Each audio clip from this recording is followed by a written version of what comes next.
Nesse programa você vai aprender um pouco mais sobre o método de coloração de grã. Você sabe por que ele tem esse nome? É porque em 1884, em um laboratório como esse, um cientista dinamarquês chamado Christian Grahn descobriu que ele podia corar bactérias com um conjunto de reagentes.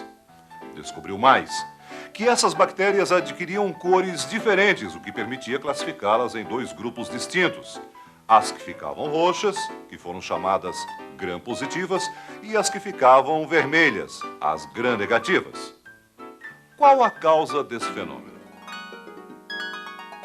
Isso acontece porque existem diferenças estruturais na parede celular desses organismos. As bactérias gram-positivas, as roxinhas, absorvem e retêm o corante primário.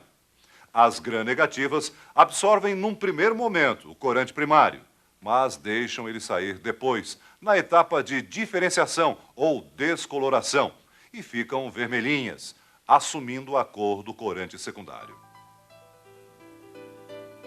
Hoje, mais de 100 anos após a descoberta de Grahn, muita coisa mudou nesse processo.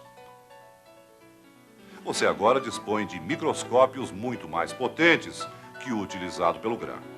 Os corantes também mudaram. Grahn usava violeta de genciana. Hoje, usa-se um outro tipo de cristal violeta, a violeta de metila. O diferenciador, há 100 anos, era uma mistura de solventes. Hoje, você vai usar apenas o álcool absoluto.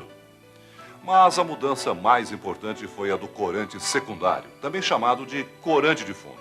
Em lugar da fucsina, agora você vai usar a safranina. E qual a vantagem da safranina em relação à fucsina? Você deve lembrar que o processo descoberto por Grahn possibilitou a diferenciação das bactérias pela cor que elas assumem depois de coradas. E a safranina facilita o seu trabalho. É mais nítida a visualização do contraste que ela apresenta em relação ao corante principal. Com todas essas mudanças, agora você consegue realizar uma coloração de Grahn com excelente padrão de qualidade. Vamos ver agora qual a importância desse método diagnóstico. Porque foram introduzidas mudanças no processo. Qual a fórmula de preparo dos corantes? Como é feita a coloração de Grahn? E como ela funciona? A importância do controle de qualidade na correta avaliação dos resultados. E ainda, os cuidados que são necessários em cada fase do processo para garantir a sua segurança.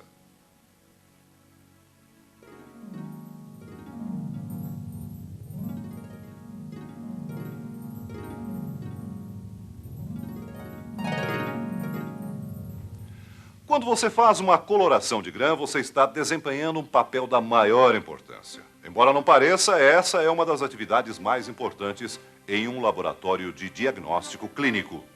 Isso porque esse método diagnóstico não só é rápido, fácil e com enorme capacidade de resolução, como também permite que aproximadamente 80% dos pacientes tenham seus problemas resolvidos em caráter de pronto atendimento a nível local. Tudo isso com baixíssimos custos de investimento e manutenção.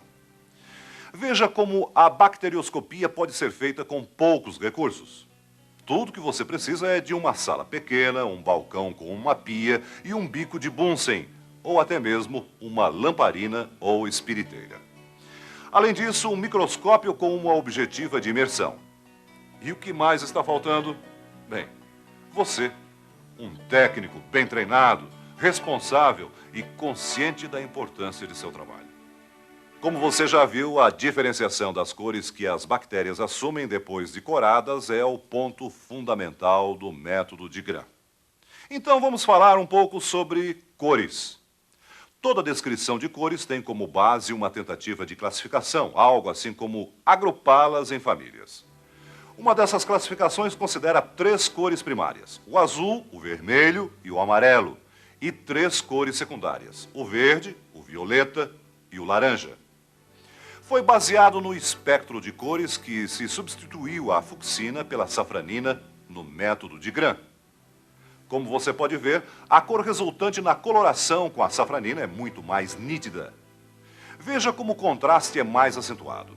Repare que a distância entre a violeta e a safranina é muito maior do que a distância entre a violeta e a fucsina. Agora, atenção. Para garantir a qualidade do processo, você deve preparar o seu próprio corante.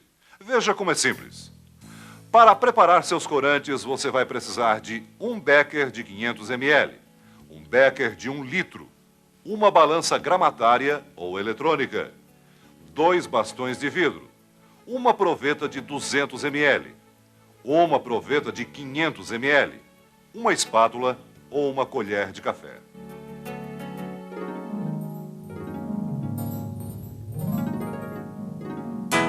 Se você trabalha com uma balança gramatária, veja como fazer a primeira solução da violeta de metila.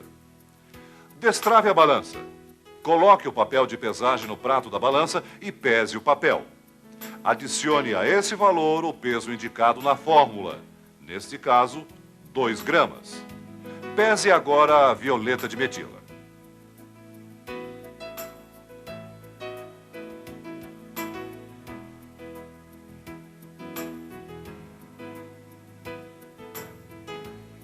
Já se você utilizar uma balança eletrônica, siga atentamente as instruções contidas no seu manual. Transfira a violeta de metila para o becker de 500 ml. Junte 100 ml de álcool etílico e, em seguida, 100 ml de álcool metílico. Misture lentamente com o auxílio do bastão de vidro. Deixe descansar por alguns minutos, misturando outras vezes até a mais completa dissolução.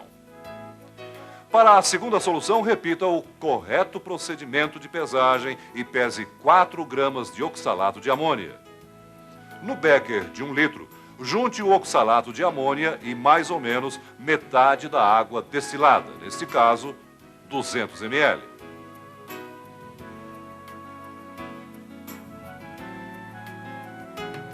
Misture lenta e constantemente, como na primeira solução, até completa dissolução. Nesse caso, observe se não restaram resíduos no fundo do becker.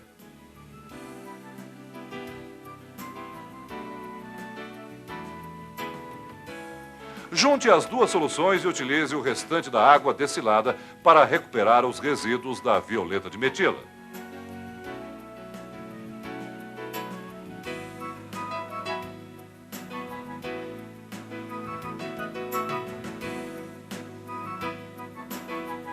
Deixe descansar por 24 horas e filtre em papel de filtro comum, acondicionando o corante em frasco de vidro escuro, previamente lavado e seco. Lembre-se, a boa prática laboratorial recomenda a identificação de todos os seus reagentes.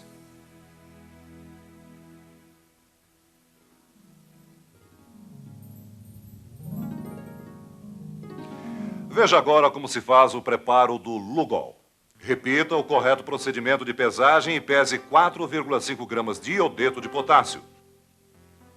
Transfira para um becker contendo 450 ml de água destilada. Com o auxílio de um bastão de vidro, misture até a completa dissolução.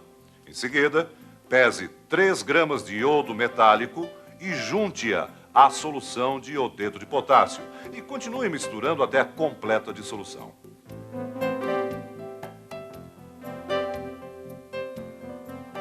Armazene em frasco de vidro escuro, devidamente identificado.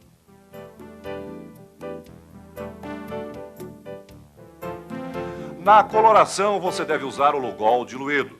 Para isso, no frasco conta-gotas, junte 2 ml de Lugol com 38 ml de água destilada.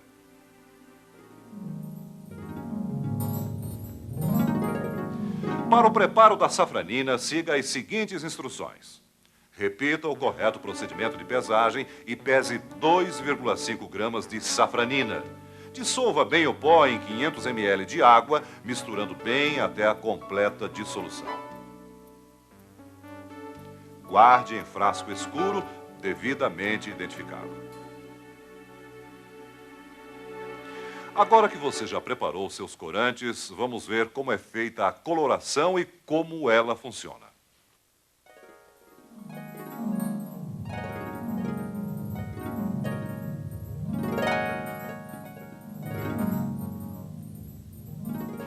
As modificações feitas no método de Gram trazem a você algumas vantagens.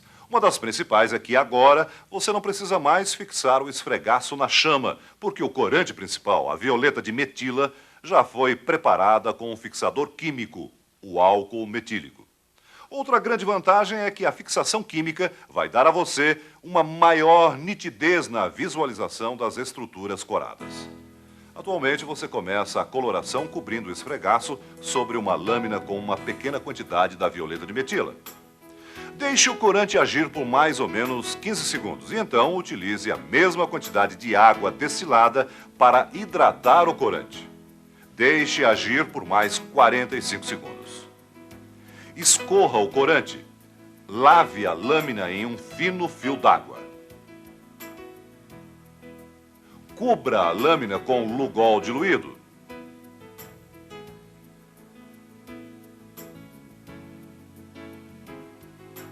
Deixe agir por mais ou menos 1 minuto. Escorra o Lugol e lave a lâmina com um fino fio d'água. Em seguida, você vai iniciar o processo de descoloração. E atenção, você só pode utilizar o álcool absoluto, 99,5 graus Gay-Lussac. Escorra o álcool sobre a lâmina até que não se desprenda mais corante. Torne a lavar em um fio de água corrente. Cubra a lâmina com safranina e deixe agir por mais ou menos 30 segundos. Lave novamente como descrito anteriormente. Seque suavemente com o auxílio de papel de filtro limpo.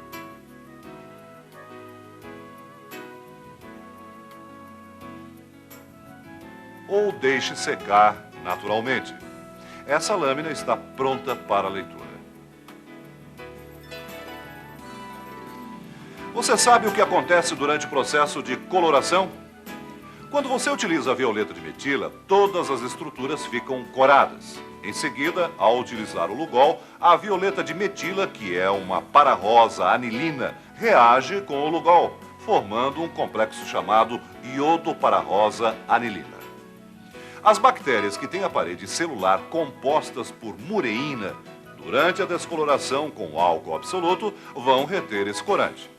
Já as bactérias com parede celular composta por ácido graxo perdem o complexo iodo para-rosa anilina. Ao utilizar o corante de fundo, a safranina, as bactérias que perderam o corante primário vão ficar vermelhas, que é a cor de fundo. Mas para que você consiga alcançar esses resultados, é fundamental manter o controle de qualidade da sua coloração. Veja como isso é feito.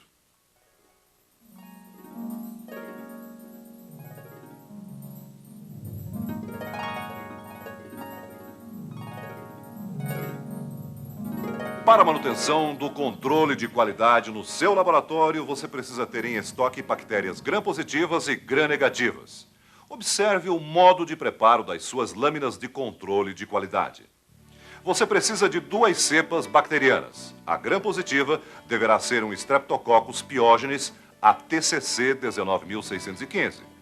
A gram-negativa deve ser a Escherichia coli ATCC 25922. Inicialmente, você deve preparar uma suspensão bacteriana. Em um tubo de ensaio com aproximadamente 2 ml de solução salina, coloque uma alçada do Streptococcus pyogenes.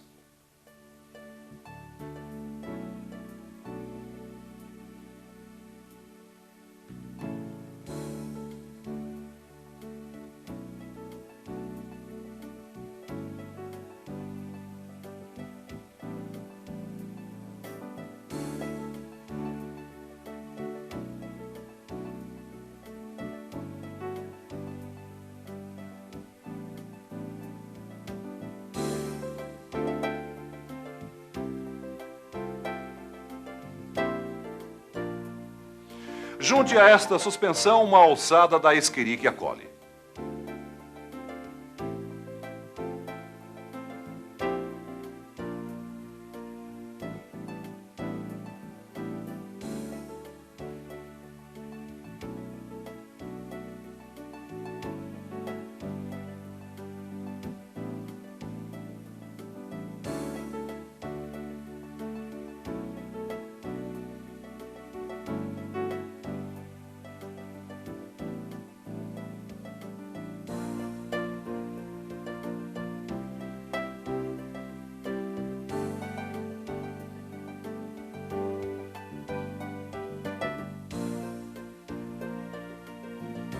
Prepare a lâmina com uma gota da suspensão bacteriana e deixe secar naturalmente. É interessante preparar pelo menos 30 lâminas que deverão ser utilizadas durante um mês. Estas lâminas devem ser estocadas em um porta-lâminas à temperatura ambiente. O controle de qualidade deverá ser sempre realizado ao término da preparação dos corantes, mesmo que seja uma simples diluição, como no caso do Lugol, e todas as vezes que o procedimento de coloração for realizado. Com estas lâminas, execute o método de coloração de grã. Examine ao microscópio utilizando objetiva de imersão. Aqui você pode notar que os cocos gram-positivos ficaram bem roxos e bem definidos, e os bacilos gram-negativos vermelhos e bem corados. Veja agora alguns resultados que podem ser obtidos utilizando esse método de coloração no diagnóstico de algumas das doenças sexualmente transmissíveis. Diplococo gram-negativo presuntivo de Neisseria gonorrhea. Leveduras.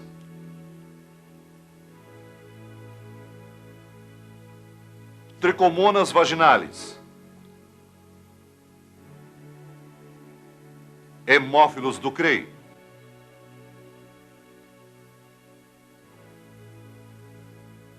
Assista agora recomendações importantes sobre biossegurança. Para cuidar da sua segurança e da de seus colegas de trabalho, observe os seguintes procedimentos básicos de biossegurança em laboratórios. Use sempre equipamento de proteção individual. Avental longo, de mangas compridas, luvas descartáveis, óculos de proteção, pipetadores manuais ou automáticos e, quando for o caso, protetor facial.